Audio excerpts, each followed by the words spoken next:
vamos a poner el tiempo de la predicación en manos del Señor también para que nos ayude y nos guíe en esta mañana a través de su palabra. Señor, te damos muchísimas gracias. Gracias por tu palabra, gracias porque nos hablas a través de ella, gracias porque es una palabra viva y eficaz. Y te rogamos, Señor, que en esta mañana pues nos hables a través de ella, Señor, que podamos escuchar tu voz, que podamos, Señor, aprender algo más acerca de ti, acerca de cómo hemos de comportarnos y cómo podemos crecer espiritualmente, cómo podemos seguir nuestro camino de santificación. Y, Señor, que todo lo que se haga te dé gloria a ti. Y lo pedimos en el nombre de Jesús. Amén. Muy bien, pues hoy tenemos, después de una serie de predicaciones con un versículo, 2 versículos, 3 versículos, hoy tenemos un libro entero. Hoy tenemos Segunda de Juan, ¿vale? Segunda de Juan entero. O sea, fijaos, ya nos estamos pasando. Hemos pasado de 2 versículos, un versículo la última vez, a 13 versículos. Así que la predicación de hoy va a durar unas 13 horas aproximadamente. Ahora por versículo, ya sabéis. Muy bien. Bueno, pues tenéis todo Segunda de Juan ya. Vamos a hacer primero una lectura por encima del pasaje y luego vamos a ir profundizando un poquito y vamos a ir sacando cositas del texto de hoy. Segunda de Juan, versículo 1. El anciano a la señora elegida y a sus hijos, a quienes yo amo en la verdad. Y no solo yo, sino también todos los que han conocido la verdad. A causa de la verdad que permanece en nosotros y estará para siempre con nosotros. Sea con vosotros gracia, misericordia y paz, de Dios Padre y del Señor Jesucristo, Hijo del Padre, en verdad y en amor. Mucho me regocijé porque he hallado a algunos de tus hijos andando en la verdad conforme al mandamiento que recibimos del Padre. Y ahora te ruego, Señora, no como escribiéndote un nuevo mandamiento, sino el que hemos tenido desde el principio, que nos amemos unos a otros. Y este es el amor, que andemos según sus mandamientos. Este es el mandamiento, que andéis en amor, como vosotros habéis oído desde el principio. Porque muchos engañadores han salido por el mundo que no confiesan que Jesucristo ha venido en carne. Quien esto hace es el engañador y el anticristo. Mirad por vosotros mismos para que no perdáis el fruto de vuestro trabajo, sino que recibáis galardón completo. Cualquiera que se extravía y no persevera en la doctrina de Cristo no tiene a Dios. El que persevera en la doctrina de Cristo, ese sí tiene al Padre y al Hijo. Si alguno viene a vosotros y no trae esta doctrina, no lo recibáis en casa ni le digáis bienvenido, porque el que le dice bienvenido participa en sus malas obras. Tengo muchas cosas que escribiros, pero no he querido hacerlo por medio de papel y tinta, pues espero ir a vosotros y hablar cara a cara para que nuestro gozo sea cumplido. Los hijos de tu hermana, la elegida, te saludan. Amén. Bueno, menudo texto tenemos aquí por delante. La verdad es que cuando hice el corte de las predicaciones, los pasajes que se iban a predicar, escogí hacer Segunda de Juan entero y no hacer ningún corte por la idea, porque realmente en Segunda de Juan están las ideas principales de toda la primera carta de Primera de Juan. Es como si cogiéramos Primera de Juan y la apretáramos mucho en 13 versículos. Pues lo podríamos poner aquí, en Segunda de Juan. Nos dice un poco las ideas más importantes. Por eso la predicación de hoy la he titulado Ideas fundamentales. Lo primero en lo que nos fijamos y que llama mucho la atención es a quién va dirigida la carta, ¿vale? ¿Y de parte de quién? Juan se identifica a sí mismo como el anciano. Y a algunos les llama la atención que se identifique como anciano y no como apóstol. Para empezar deberíamos dar gracias porque en Primera de Juan vimos que ni siquiera se presentaba. Directamente iba al asunto. Aquí, por lo menos dice el anciano. Pero vemos que eso también es algo que lo de no presentarse como apóstol, no solamente lo hacía él, sino que también lo hacía Pedro.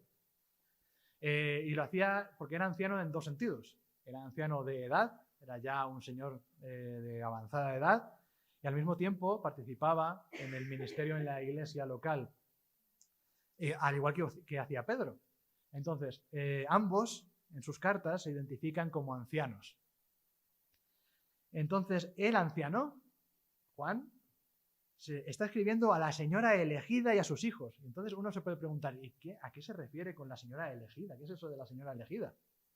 Entonces los comentaristas se dividen aquí en dos posibilidades, ¿vale? Uno, pues que evidentemente se está refiriendo a una persona concreta, a una familia, a una mujer con sus hijos. La segunda dice que es que Juan está utilizando aquí lenguaje simbólico y que lo que está intentando representar con la señora elegida es una iglesia local y sus hijos son los miembros de la iglesia, ¿vale? Entonces se estaría refiriendo a una iglesia local y a sus miembros. Yo voy a tomar esta segunda opción, pero realmente no es algo fundamental. O sea, da igual si fuera una persona en concreto, porque la enseñanza que nos va a dar Juan es la misma, tanto para una persona, una familia, como para una iglesia. Pero creo que nos viene más a cuenta a nosotros que sea para una iglesia, porque precisamente estamos en una iglesia. Entonces, incluso podríamos decirnos a nosotros mismos que Juan nos escribe a nosotros. Podríamos tomarnos ese lugar de la señora elegida. Es muy interesante que utilice este símil porque muchas veces la iglesia se representa con la figura simbólica de una mujer. Por ejemplo, la iglesia es la esposa de Cristo. La iglesia es aquella que está preparándose para casarse con su Señor. Y la palabra señora de aquí precisamente se está refiriendo a una señora casada con alguien, ¿vale? En el sentido de señora, que es señora de alguien. ¿Señora de quién? Pues del Señor. Entonces, además, elegida. Como todos sabemos que el Señor elige a sus hijos. El Señor tiene ese poder de elegir. Y tenemos entonces a una iglesia local, unos miembros de una iglesia, y la primera cosa que nos llama la atención en el versículo 1, hay dos cosas que van a aparecer durante todo el pasaje. Una es el amor y otra es la verdad. El amor y la verdad. No voy a poner ahora muchas citas, pero hay una cita de John MacArthur que solamente voy a parafrasear, no la voy a decir tal cual, porque si no me dura una página entera y no es cuestión de leeros un libro de John MacArthur, sino de predicar de lo que dice de Segunda de Juan. Pero realmente John MacArthur nos dice que la verdad y el amor siempre van juntos. El amor verdadero, el amor que viene de parte de Dios, siempre se ajusta a la verdad del Evangelio, a la verdad de la palabra de Dios. Y si cuando se sale de la palabra de Dios ya deja de ser amor, se convierte en otra cosa. Porque una de esas cosas que ocurren en nuestra sociedad es que la palabra amor está muy manoseada, está muy mal utilizada. Ha perdido su significado real. Ahora todo es amor. Ahora, pues amor le podemos llamar a cualquier cosa. Incluso cualquier cosa que contradiga la palabra de Dios. Y eso no puede ser amor. Porque el amor siempre se ajusta a la verdad. Y Juan está diciendo que él ama en verdad a esta iglesia y a sus miembros. Yo los amo de verdad, los amo en la verdad. ¿Por qué? No solamente yo, sino todos los que han conocido la verdad aman a la iglesia. Fijaos, qué interesante esto. Todos los que aman a Dios aman a la iglesia. ¿No es una idea que hemos visto en Primera de Juan? Eso de amad a los hermanos, amaos unos a otros. ¿No lo hemos visto unas cuantas veces en unas cuantas predicaciones? Efectivamente. En una de las marcas claras de un creyente verdadero es que ama al pueblo de Dios, es que ama a sus hermanos. Es muy importante. Y Juan vive esto. Juan lo está mostrando claramente. Él ama a la iglesia y todos los hermanos, todos los demás, todos los que han conocido la verdad, y la verdad es Jesús, ¿vale? la verdad es Jesús y está en Jesús, entonces todos los que han conocido a Jesús de verdad, todos los creyentes verdaderos, también aman a la señora elegida y a sus hijos. Una razón más para pensar que la señora elegida es una iglesia y no una persona en concreto. Porque sería muy difícil que toda la iglesia, todos los creyentes conocieran a esa señora y a sus hijos. No solamente que los conocieran, sino que los quisieran mucho, los tuvieran en mucho aprecio, etcétera, etcétera. Entonces, sí es más probable que sea una iglesia. Y al ser la iglesia, todo el mundo la conoce y la ama. Entonces dice, versículo 2, a causa de la verdad que permanece en nosotros y estará para siempre con nosotros. La verdad. La verdad permanece en nosotros y estará para siempre con nosotros. La verdad que está íntimamente atada a Cristo. La persona de Cristo. Otro de los fundamentos de la teología de Juan. La persona de Cristo es la verdad. Según la verdad que nos han contado los apóstoles a través de las cartas, a través de los evangelios, a través de la palabra de Dios. Cómo Dios se ha revelado en ella. Cómo Jesucristo se muestra en ella. Cómo se muestra su obra, su crucifixión, su muerte, su resurrección. Todo eso, ese Jesús 100% humano y 100% Dios, 100% perfecto y sin pecado. Todo eso es real en Jesús y es la verdad. Y es la causa de que nosotros nos amemos unos a otros. La causa del amor es la verdad. Y la verdad es Cristo. Luego Cristo es la causa del amor. Y fuera de Cristo no hay amor verdadero.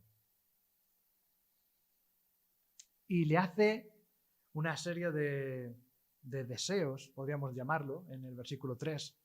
Sea con vosotros gracia, misericordia y paz. ¿Vale? Pide que Dios Padre, el Señor Jesucristo, Hijo del Padre, les den a la Iglesia gracia, misericordia y paz. ¿Por qué nos desea esto? ¿Por qué nos desea gracia, misericordia y paz? ¿Qué es la gracia? ¿Qué es la misericordia? ¿Y qué es la paz? La gracia, para ponerlo muy resumidamente, la gracia es recibir lo que no merecemos. ¿Vale? Eso es la gracia. Nosotros recibimos la salvación que no merecemos. ¿Qué es la misericordia? Misericordia es no recibir lo que sí merecemos, que sería el castigo de nuestro pecado. Y la paz es la reconciliación con Dios. Y la paz, eso sí, tiene dos vertientes. Una, nosotros con Dios, y una dentro de nosotros, donde la lucha es constante. Nuestra paz interior es difícil porque estamos en una lucha constante con el pecado. Pero Juan, ¿qué está deseando? Que el Señor nos colme de estas tres cosas. De la gracia de Dios, del regalo inmerecido que tenemos de parte de Dios, que seamos llenos de eso, que seamos llenos de la misericordia de Dios que nos evita todo el mal que mereceríamos, y esa paz, esa reconciliación con Dios, y que tiene que ser una realidad en nosotros, y que el Señor va trabajando en nosotros esa paz poco a poco, día a día, sin descanso. Todo esto tiene que ser para nosotros. Y este es el saludo. Nada más el saludo y ya tenemos todas estas cosas. Podríamos estar aquí hablando toda la predicación de estos 3 versículos, pero hoy solamente los voy a tocar de pasada, como repaso, como hemos visto. Ya tenemos la Iglesia, los creyentes, la verdad que es en Cristo y el amor que nos tenemos unos a otros y los regalos que recibimos de Dios: gracia, misericordia y paz. Versículo 4. Mucho me regocijé porque he hallado a algunos de tus hijos andando en la verdad conforme al mandamiento que recibimos del Padre. Mucho me regocijé porque he hallado a algunos de tus hijos andando en la verdad conforme al mandamiento que recibimos del Padre. Juan se alegró muchísimo, porque encontró a algunos de tus hijos, es decir, a algunos creyentes de esta iglesia. Juan encontró a algunos creyentes de esta iglesia y vio que estaban andando en la verdad, que seguían las enseñanzas de Jesús fielmente, conforme al mandamiento que recibieron del Padre. O sea, todo estaba bien y él se alegró. Eso es lo que tiene que hacer un creyente maduro. Alegrarse por ver a otros creyentes andando en la verdad. Es muy importante. Parece una tontería, parece una verdad que, claro, por supuesto que nos alegramos. ¿De verdad nos alegramos de esto? ¿De verdad nos alegramos? Nos tenemos que alegrar. Pero como se alegraba Juan, se regocija mucho, se llena de gozo, se rellena de gozo al ver a creyentes que andan en los caminos del Señor. Nos tenemos que alegrar de ver a cada uno de nosotros, ver cómo hemos crecido en el Señor, cómo el Señor nos ha ido cambiando, cómo hemos ido aprendiendo cosas de Él, cómo seguimos sus caminos, cómo hemos decidido que vamos a tener devocionales en casa, por ejemplo, cómo ver personas que antes no leían la Biblia, que ahora la leen, cómo personas que antes apenas oraban, ahora oran. Eso es algo que nos tiene que alegrar, porque eso es conforme al mandamiento que recibimos del Señor, de Dios. Nosotros tenemos que andar en ese camino de obediencia. Y cuando Juan lo ve en algunos creyentes, dice, ¡qué maravilla! ¡Qué bien! ¡Qué genial! Claro que este versículo lo podríamos ver desde otro punto de vista. Esta es la perspectiva positiva. Yo vi a tus hijos, vi unos cuantos de tus hijos y me alegré de que seguían en el camino del Señor. O podríamos leerlo de otra forma. He hallado que algunos de tus hijos están andando en la verdad. ¿Y los demás? ¿Qué ocurre con los demás? ¿Qué les pasa a los demás? ¿Por qué solamente algunos están andando en la verdad? Evidentemente es posible que Juan se refiriera solamente a que se encontró con algunos y que vio que andaban en la verdad y estaba muy contento. Pero esto me da a mí que pensar también. ¿Cuánta gente en la iglesia, y no hablo solamente de nuestra iglesia local, sino en la iglesia en general, cuánta gente en la iglesia está solamente para calentar un asiento? Simplemente yo tengo la costumbre de que los domingos llego, me siento, me escucho lo que dicen, muy bien, muy bonito, que está bien, no está mal, han cantado unas canciones, han orado, hemos leído la Biblia, bien, y me vuelvo a mi casa y a la rutina de siempre. Pero no cambian nada. No ha habido un crecimiento. El Señor no está cambiando sus vidas. ¿Qué ocurre aquí? ¿Nos podemos quedar siempre igual en la iglesia? ¿Es normal que estemos en el mismo estado que cuando empezamos a venir hace 15, 20, 25 años, 30 años, 40 años y todavía seguimos igual? ¿Cómo es posible eso? Hay que hacer como aquellos hijos que vio Juan, aquellos que andaban en los caminos del Señor, que andaban en la verdad, conforme al mandamiento que recibieron del Señor. Hay que hacer eso. Tenemos que agarrarnos. Por supuesto que tenemos nuestras luchas, por supuesto que tenemos nuestras caídas y nuestros momentos de dificultades y lo pasamos mal y caemos y nos levantamos y seguimos, pero estamos en la lucha. Eso es lo que tenemos que estar. Tenemos que estar allí, en la lucha, siguiendo, aprendiendo del Señor, buscando al Señor, deseando al Señor. Deseemos al Señor y deseemos sus caminos, para que no Juan, ni David, ni José Manuel, ni nadie, sino Dios pueda mirarnos y alegrarse. Es decir, mira, mis hijos siguen en mis caminos. Mira, no se han quedado igual, están allí, están creciendo, están buscándome, están sirviéndome, están entregando sus vidas porque es lo que yo les he enseñado. Eso es lo que el Señor tiene que ver en cada uno de nosotros. Y esto nos tiene que llamar la atención y no dejarnos quietos. Y el versículo 5, pues, bueno, ¿qué os voy a contar? Creo que sí que os va a sonar muchísimo porque lo hemos visto bastantes veces en la primera carta de Juan. Y ahora te ruego, señora, no como escribiéndote un nuevo mandamiento, sino el que hemos tenido desde el principio, que nos amemos unos a otros. Que nos amemos unos a otros. Otra vez, la idea de amarnos unos a otros. No es un nuevo mandamiento, aunque cuando Jesús lo dijo, era un nuevo mandamiento. Pero para los que hemos creído en Jesús, es lo que hemos creído desde el principio. Desde el principio de la era cristiana, esto ha sido uno de los fundamentos, un pilar, que nos amemos unos a otros. Y amarnos unos a otros, ¿qué significa?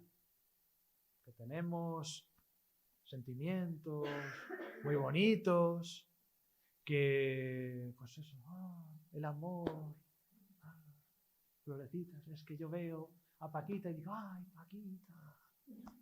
¿Cuánto te quiero, Paquita? Que sí, también, también. pero no se trata del sentimiento, no solo es el sentimiento, es la acción. Es el estar activo, es un amor activo, no pasivo. Es un amor que actúa, un amor que se preocupa por, un amor que tiene que ver con preocuparme. ¿Está Paquita andando en los caminos del Señor? ¿Puedo ayudar a Paquita de alguna forma a andar en los caminos del Señor? ¿Puedo orar por Paquita para que el Señor la ayude en sus dificultades? ¿Puedo poner su situación delante del Señor para que el Señor obre con poder? Claro que sí. Eso es amor. Eso es amor. No solamente decir, sí, te quiero, Paquita. Un beso, Paquita. Un abrazo, Paquita. Que también. Está bien, está muy bien verlo y que se muestre. Por ejemplo, muy bien. Entonces, simplemente para recordar, ¿vale? Esto ya lo hemos leído varias veces, pero lo voy a volver a leer. Juan capítulo 15, versículo 12.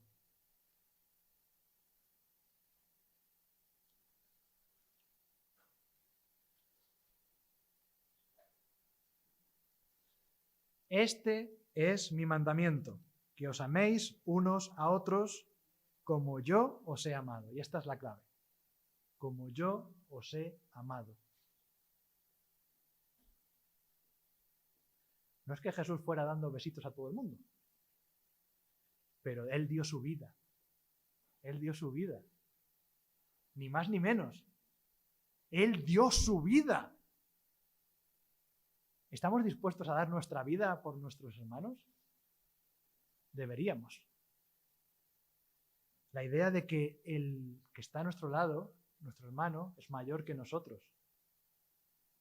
Que tenemos que servir a los demás y no esperar que nos sirvan a nosotros. Que tenemos que buscar el bien del otro antes que el nuestro. Todo eso está ahí. Pero el amor, como hemos dicho, se sujeta a la verdad. Ya que es Cristo el que nos da el ejemplo del amor, el ejemplo máximo de amor, es a Cristo a quien debemos sujetarnos en ese amor. Versículo 6. Y este es el amor, que andemos según sus mandamientos. Y es una idea que vimos ya en Juan que realmente es cíclica. Porque el mandamiento es amarnos. Y amarnos es cumplir sus mandamientos. Y este es el mandamiento, que andéis en amor. Entonces es mandamiento, amor, mandamiento, amor, mandamiento, amor, mandamiento, amor, mandamiento, amor. Las dos cosas todo el tiempo. El amor nos lleva al mandamiento y el mandamiento nos lleva al amor. Todo el tiempo. Entonces, ¿vosotros creéis que se puede amar y desobedecer a Dios? No. No se puede. No es amor verdadero. Es el amor del mundo, es el amor de otras personas, es el amor, un amor que está manoseado, que ha perdido su sentido, su significado. Pero el amor verdadero no es el de las películas de Disney, el amor verdadero es el amor de Dios. Y para nosotros tiene que ver con andar según sus mandamientos, porque el amor obedece. El amor obedece. El verdadero Hijo de Dios se alegra de obedecer a Dios. Si volvemos a Juan capítulo 14, donde hemos leído antes, Juan 14, bueno, un poco antes, capítulo antes de donde hemos leído antes, capítulo 14, versículo 15, Jesús recuerda: si me amáis, guardad mis mandamientos. ¿Y cuáles son los mandamientos de Jesús? Además de amarnos, ¿vale? No solamente es que nos amemos, ¿sí? ¿Cómo se muestra ese amor? ¿Habéis leído todos el Sermón del Monte, el Sermón de la Montaña? Cuando Jesús interpreta los mandamientos del Antiguo Testamento y los pone por encima y dice: mira, esto es lo que hay, esto es lo que se ha dicho, pues yo os digo. El mandamiento dice: no matéis, pero yo os digo, cualquiera que tiene odio en su corazón ya es como si hubiera matado a su hermano. ¿Vale? Ese es el ejemplo y esa es la exigencia que Dios hace de sus hijos, hace con sus hijos. Nos hace la exigencia de que tenemos que obedecer en todo lo que Jesús nos ha dicho. Tenemos que eliminar el odio de nuestro corazón, tenemos que eliminar el egoísmo, tenemos que ayudarnos unos a otros, tenemos que servir a los demás, tenemos que servir a Dios por encima de todas las cosas, tenemos que hacer todo lo que el Señor enseñó. Por eso es tan importante estudiar lo que el Señor enseñó. Por eso tenemos que seguir el testimonio que hemos recibido de los apóstoles. Y eso es andar en amor. Es curioso, cuando uno piensa en andar en amor, no se imagina que andar en amor es andar en obediencia. Pero lo es. Un hijo debería obedecer a sus padres, no porque le va a pegar, sino porque le quiere. Porque quiere a sus padres y les obedecen. Así tiene que ser. Entonces ya hemos visto una iglesia, hemos visto un amor, hemos visto una verdad, hemos visto unos regalos de parte de Dios, gracia, misericordia, paz. Hemos visto el regocijo, la alegría de ver a creyentes verdaderos, maduros, trabajando para el Señor, entregados al Señor. ¿Por qué? Porque están obedeciendo al mandamiento. Y el mandamiento es amarnos unos a otros. Y amarnos unos a otros es obedecer los mandamientos del Señor. Estar sujetos al Señor. Porque lo amamos. Porque seguimos el ejemplo. Y nos amamos unos a otros porque Cristo se dio por nosotros. Y nosotros nos damos por los demás. Así tiene que ser. Así tiene que ser. Y entonces llega a otro de los temas importantes, otra de las ideas fundamentales de Juan. Cuidado con los falsos maestros. Os estoy insistiendo en esto, en este amor y en esta verdad. ¿Por qué? Porque hay falsos maestros, porque hay engañadores, porque hay anticristos. Versículo 7. Porque muchos engañadores han salido por el mundo que no confiesan que Jesucristo ha venido en carne. Quien esto hace es el engañador y el anticristo. Hay falsos maestros. Y hay falsos maestros prácticamente desde el principio, desde que se empezó a predicar la palabra de Jesucristo. Desde apenas Jesús se fue y los apóstoles empezaron a predicar, enseguida aparecieron falsos maestros. Fijaos, vamos a Hechos capítulo 20. Y sabéis que el libro de Hechos nos cuenta precisamente el principio de la iglesia. Hechos capítulo 20, versículos 28 a 31.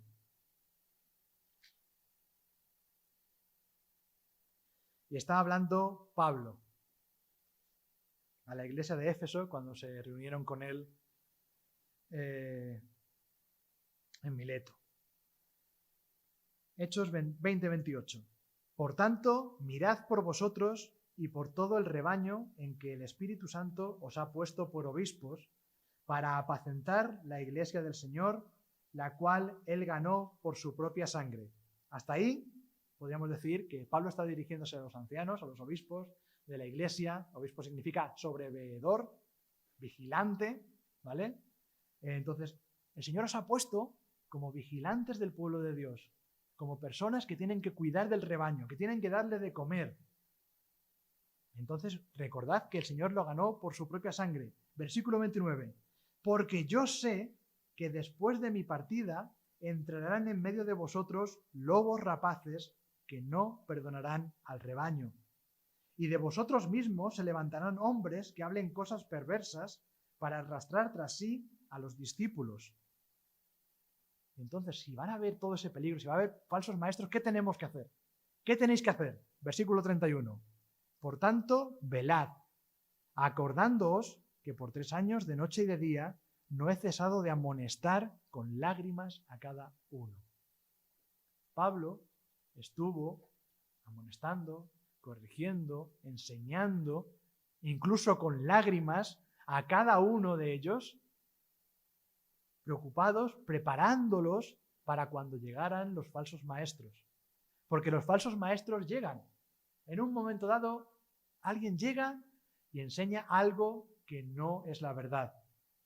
En el caso de Juan, recordad aquellos primeros gnósticos que negaban que Jesús pudiera haber sido hecho en carne, que pudiera haber sido, que hubiera podido ser Dios encarnado. Eso es imposible, porque la carne es mala, la carne tiene que ver con el pecado. Si Dios se hubiera hecho hombre, sería pecador. No puede ser, es imposible. De ninguna forma. Jesús era una apariencia humana, pero no era humano. Hoy en día para nosotros eso no es un problema. Casi nadie niega que Jesús humano estuvo sobre la tierra. Aquí nos van a decir lo contrario, que Jesús era un hombre y no era Dios, que Jesús simplemente era un profeta, era un maestro, era un revolucionario, era alguien muy bueno, alguien simpático, alguien lo antipático o lo peor, o un hechicero, cualquier cosa. Muchas cosas dicen de Jesús. Y quizás en las enseñanzas de hoy en día se centran más en eso, en negar su divinidad que en su humanidad. Porque históricamente es muy, muy difícil negar la presencia de Jesús. Pero sea cual sea, el problema es que hay falsos maestros que enseñan a un Jesús falso. Y eso tiene que ser una línea roja que nos debe hacer saltar las alarmas siempre. Siempre. Tenemos que estar alertas. ¿Vale? Pablo le dijo a los ancianos de Éfeso que tuvieran cuidado. Cuidado con los falsos maestros. ¿Estamos preparados para recibir a un falso maestro y darnos cuenta? ¿Estamos preparados para que un día venga alguien y nos hable de un Señor Jesús, que realmente, pues sí, era un Dios menor, no era como el Padre? ¿Nos daríamos cuenta? ¿De verdad? Porque hay maestros que son muy sutiles y enseñanzas que se meten muy poco a poco, empezando por las cosas que nos gustan, que nos atraen, y luego nos meten una idea que está mal. Por eso es tan importante y por eso estamos tan preocupados desde los ancianos con que aprendamos y estudiemos la Biblia. Por eso hemos estudiado las cartas de Juan, porque queremos que estéis preparados, que no estéis sin defensa, que cuando venga un lobo vestido de cordero sepáis identificarlo, que cuando veáis una predicación en internet sepáis diferenciar si es una predicación buena o es una predicación mala.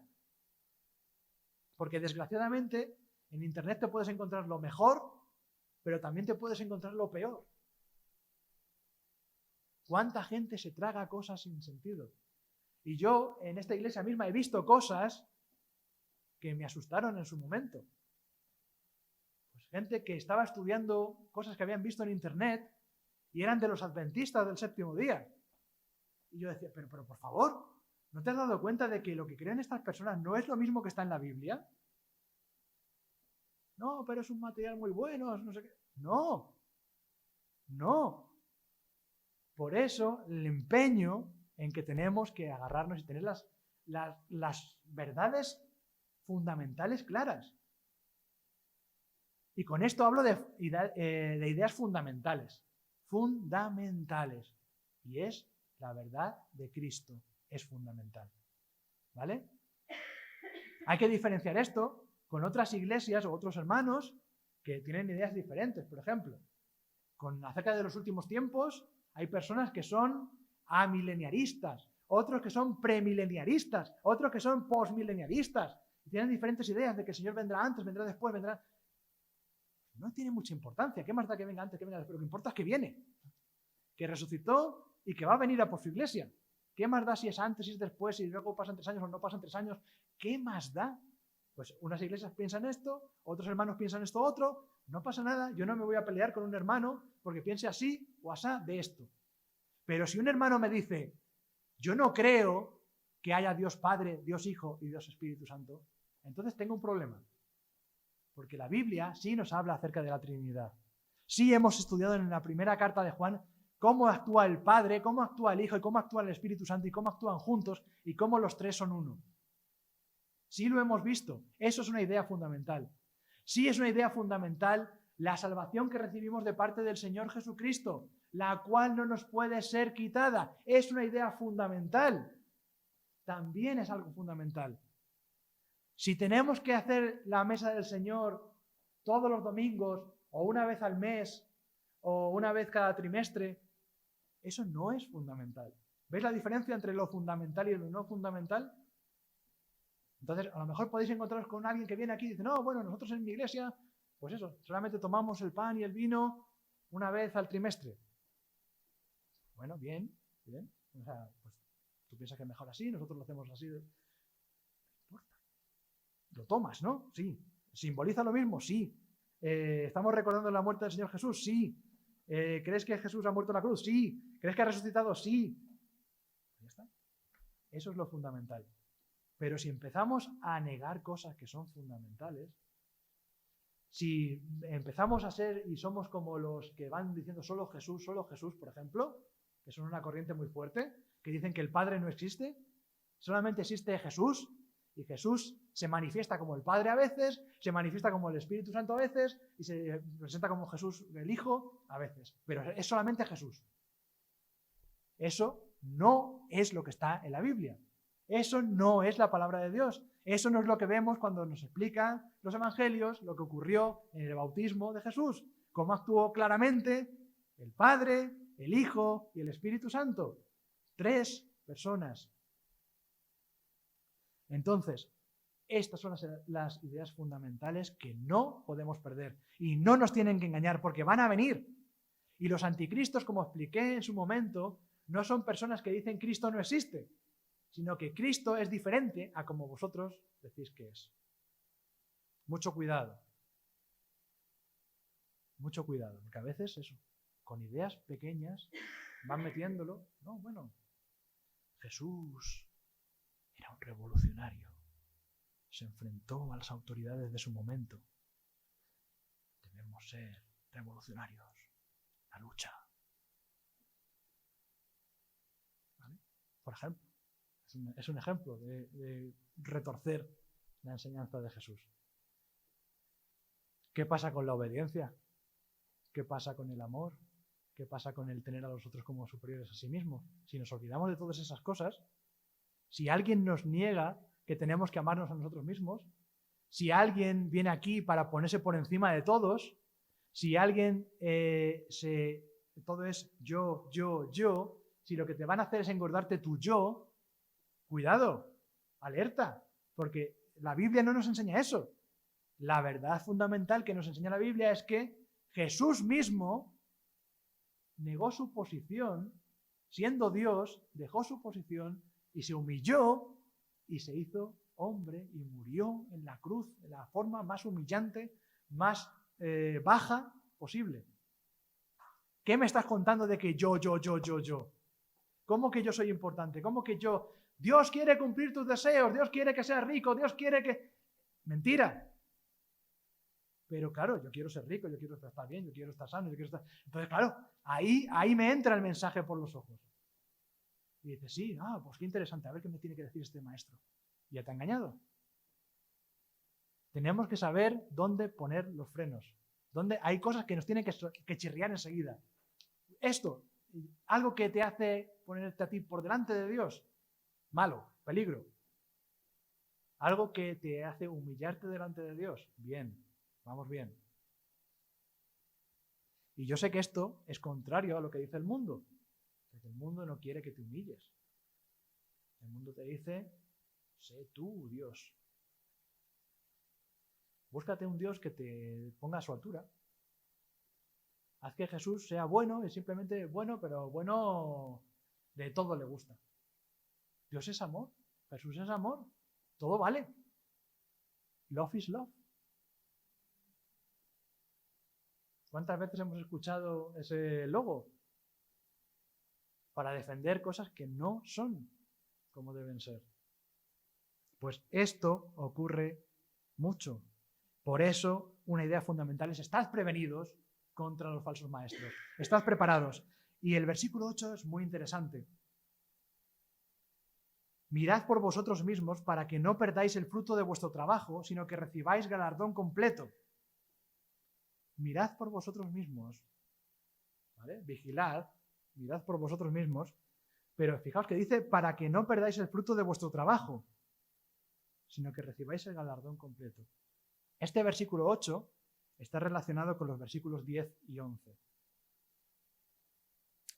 Y es que cuando hay personas que son falsos maestros, hay algunas personas que les dan cobijo, que les dan apoyo, que los llevan. Y dejadme que vaya al versículo 10 y 11 primero. Si alguno viene a vosotros y no trae esta doctrina, es decir, un falso maestro, no lo recibáis en casa ni le digáis bienvenido, porque el que dice bienvenido participa en sus malas obras. Y os tengo que poner un poco en el contexto qué significa esto.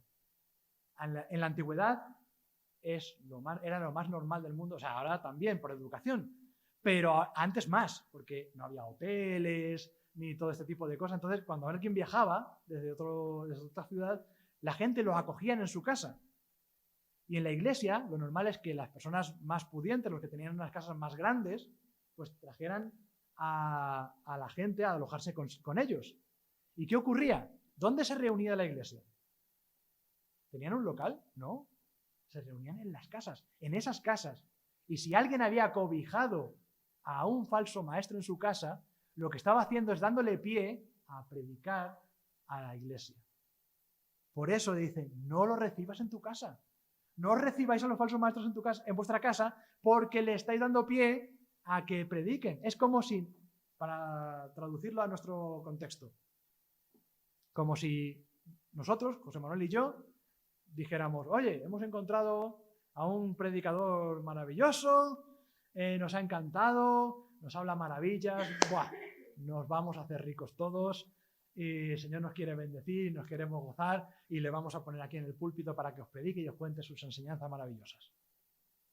¿Vale? Entonces nosotros estaríamos obrando como estas personas, porque le estamos dando pie a ponerlos delante de los demás. Los estamos animando, apoyando, y por tanto estamos, como dice el versículo 11, participando en sus malas obras.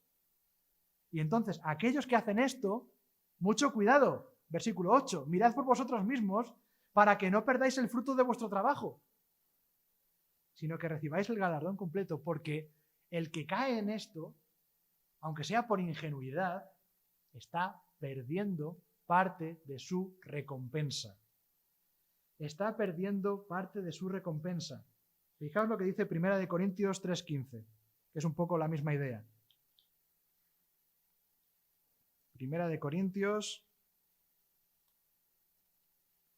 capítulo 3, versículo 15.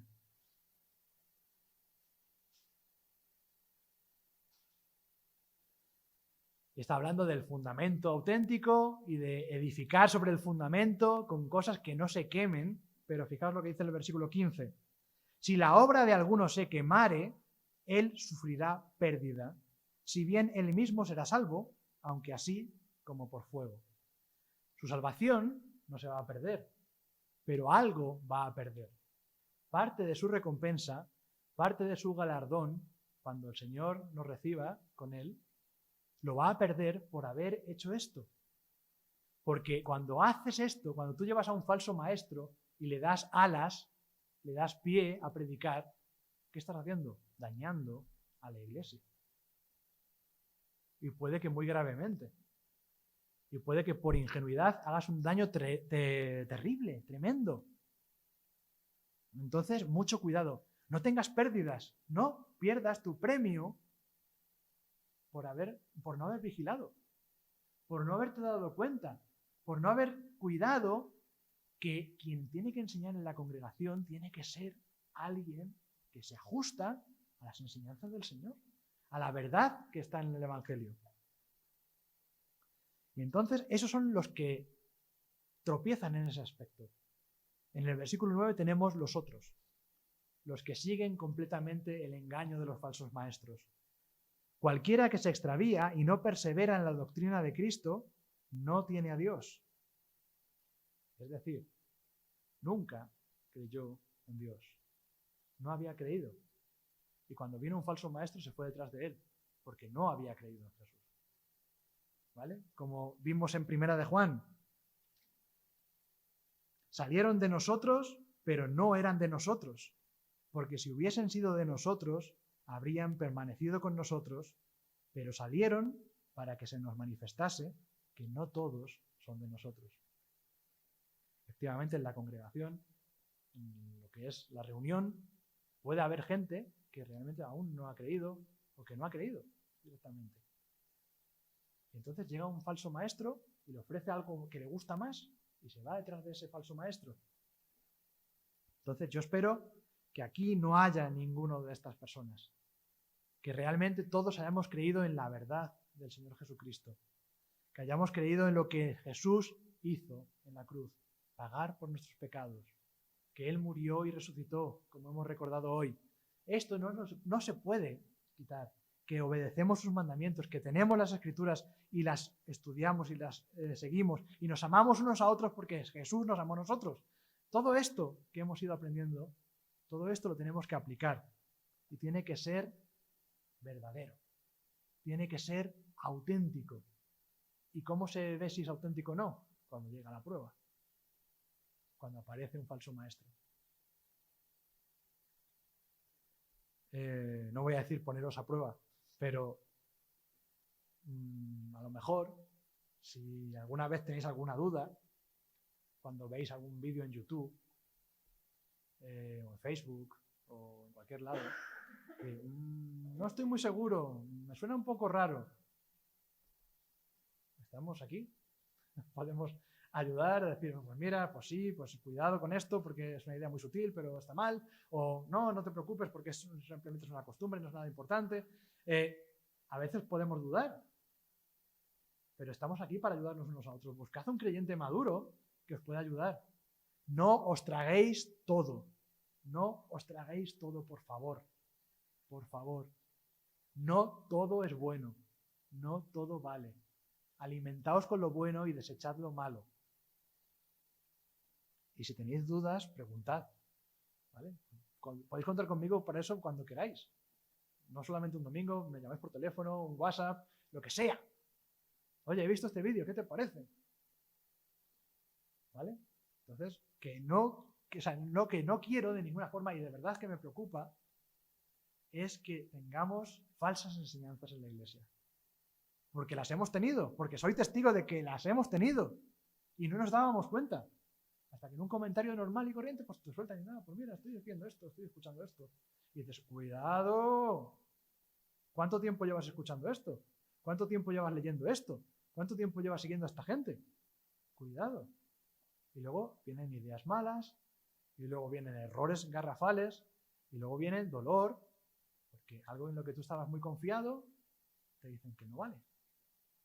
Entonces, vamos a agarrarnos a la verdad. Vamos a agarrarnos a la palabra de Dios. ¿De acuerdo? No quiero que nadie de vosotros sufra pérdida. Que lleguemos delante del Señor con el galardón completo. Y terminamos ya con la carta. Versículo 12. Tengo muchas cosas que escribiros. Muchas cosas. Pero no he querido hacerlo por medio de papel y tinta, porque espero ir a vosotros y hablar cara a cara para que nuestro gozo sea cumplido. Juan tenía muchas más cosas que decir, aparte de lo que está en esta carta. Aquí puso lo fundamental, lo rápido y lo urgente, las claves y lo urgente, porque él estaba deseando ir a visitar a esa iglesia. Él estaba deseando visitarles para que su gozo fuera completo, el de los dos, el de la iglesia y el de Juan. Juan estaba deseando visitarles porque iba a ser una maravilla poder tener a Juan con ellos y él poder verlos a todos y regocijarse en lo que el Señor estaba haciendo en aquella iglesia. Él estaba deseando poder juntarse. Una vez más, otro símbolo de amor. Juan es muy curioso como persona, porque puede ser el más cariñoso, el que se dirige a nosotros y dice, hijitos, el que está deseando vernos, el que se alegra muchísimo cuando el Señor hace cosas grandes con nosotros, pero al mismo tiempo el que es duro y firme con los falsos maestros y que no tolera que se salga nadie de la enseñanza auténtica, de la doctrina del Señor. Él lo tiene muy, muy claro, muy, muy claro.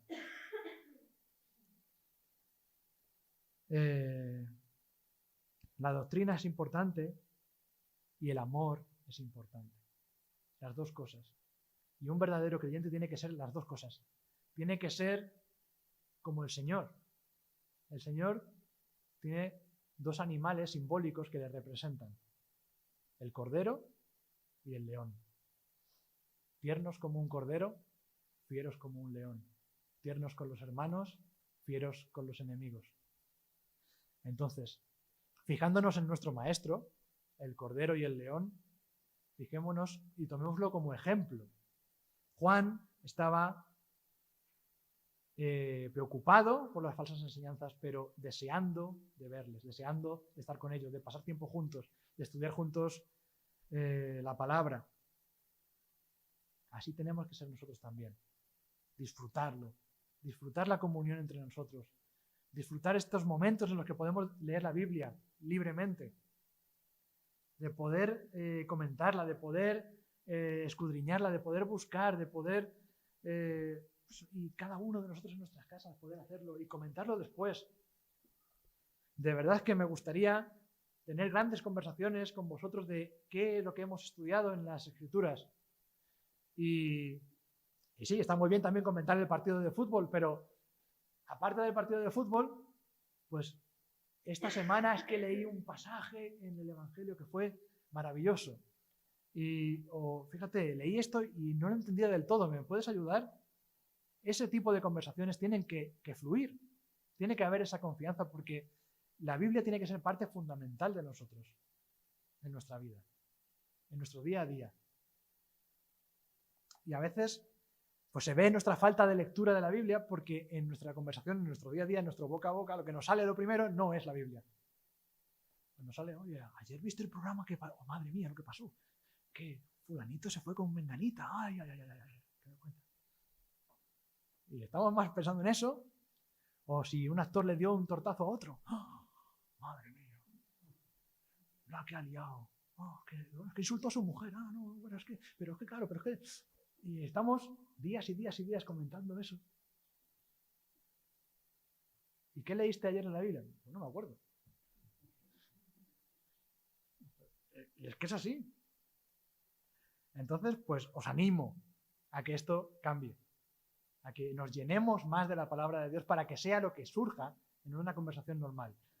Pues, oye, de verdad que estoy alucinando porque estoy leyendo el libro de Oseas y estoy descubriendo unas cosas que me estoy quedando perplejo. Es como si lo estuviera leyendo por primera vez, porque qué maravilla. Fijaros cómo el Señor se está mostrando. Ese tipo de conversaciones son maravillosas. No son las conversaciones más abundantes que tengo, pero cuando tengo una conversación de ese tipo es algo maravilloso porque ves y dices, madre mía, lo que el Señor está haciendo con esta persona. Qué bien, cómo está creciendo, cómo se preocupa, cómo aprende. Y es maravilloso. O sea, no sabéis la alegría que da eso. Y poder hacerlo entre nosotros es genial. Y no tengáis vergüenza, porque a veces como que, es que me da vergüenza, porque yo no soy un gran maestro, no. ¿Qué tontería es esa? que yo no soy un gran maestro, que yo no sé nada. Tenemos que mostrarnos lo que somos y lo que hacemos y mostrar lo que el Señor hace con nosotros y mostrar lo que el Señor nos enseña. Eso es bueno. Y finalmente el versículo 13 de la segunda carta de Juan: los hijos de tu hermana la elegida te saludan. ¿Veis cómo ahora vuelve a tener sentido lo de la iglesia? Porque está hablando a una iglesia local desde otra iglesia local. Y esta es tu hermana, la iglesia local. Pues imaginaos, tú estás en Éfeso y yo desde Corinto te digo, pues los de Corinto te saludan. Los hijos de tu hermana la elegida, ambas la elegida. La señora la elegida y la hermana la elegida. La iglesia del Señor. Pues que el Señor nos ayude a seguir todas estas enseñanzas que hemos visto muy rápido y que son muchas ideas, pero es para repasar lo que ya hemos visto en Primera de Juan. A partir de la semana que viene empezaremos la tercera carta de Juan, que es un poco diferente y hablará de algunos temas que no hemos hablado todavía, pero creo que va a ser también muy bueno. Terminaremos con la tercera carta de Juan y sí, ya iremos al Antiguo Testamento y vamos a ver los profetas del Antiguo Testamento. Pues vamos a orar y dar gracias al Señor. Señor, muchísimas gracias. Gracias por poner las cosas claras, Señor, y por enseñarnos qué es importante y qué no. Por enseñarnos que tenemos que estar sujetos a tu verdad en amor. Por aprender, Señor, el ejemplo de tu Hijo Jesucristo, que es algo fundamental. Señor, gracias porque tu Hijo se hizo plenamente hombre, estuvo aquí entre nosotros, predicó, hizo su obra, hizo milagros, murió en la cruz por culpa de nuestros pecados, para pagar por ellos, fue enterrado y resucitó al tercer día. Señor, gracias por todo esto, porque esto es algo que ha cambiado nuestra vida. Es una realidad que tiene que transformarnos, Señor, y te rogamos que tu Espíritu Santo siga trabajando en nuestras vidas. Nos ayude, Señor, a aprender más de ti para estar preparados para defendernos de los falsos maestros, para aprender a cuidarnos unos a otros, a defendernos unos a otros, a exhortarnos unos a otros en amor, a tener siempre al otro como mayor que nosotros. Señor, qué gran ejemplo nos has dado a través de tu Hijo Jesucristo. Ayúdanos a seguirlo, ayúdanos a disfrutar de la vida de iglesia, ayúdanos a disfrutar de la comunión entre los hermanos, ayúdanos a que tu palabra se grabe en nuestros corazones y en nuestra mente, para que podamos hablar de ella, para que lo que salga de nuestra boca sea lo que abunda en nuestro corazón y sea tu palabra. Señor, pues todo esto lo pedimos y lo rogamos en el nombre y por los méritos de tu Hijo Jesucristo. Amén.